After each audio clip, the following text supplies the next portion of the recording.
அனைவருக்கும் வணக்கம். சக்தி கூர் அடங்கல் இது எங்கே இருக்குதுன்னு அப்படி பார்த்தீங்கன்னா காலோட 2 சைடுமே இருக்குது.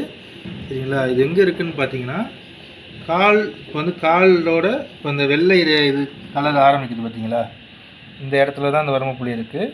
இது எங்கே இருக்குதுன்னு பார்த்தீங்கன்னா இந்த காலுக்கு மத்தியில் இந்த இடத்துல தான் இந்த வர்மப்புள்ளி இருக்குது. அதே மாதிரி இந்த சைடுமே இது ஆரம்பிக்கிறதுக்கு மத்தியில் இந்த வர்மப்புள்ளி இருக்குது. இதை நம்ம எப்படி இயக்கணும் அப்படின்னு பார்த்தீங்கன்னா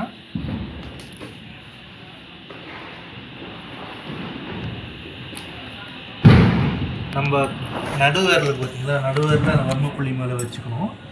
வச்சுட்டு மற்ற 2 வேர்லையும் சப்போர்ட்டுக்கு கொடுத்துக்கணும்.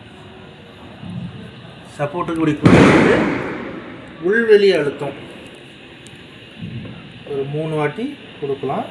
இல்லைன்னா நம்ம அழுத்தி பிடிச்சி ஒரு 30 செகண்ட் ஹோல்ட் பண்ணிவிட்டு விடலாம். இது பார்த்தீங்கன்னா ஒரு அரை மாத்திரை அளவு நீங்கள் அழுத்தம் கொடுக்கலாம்.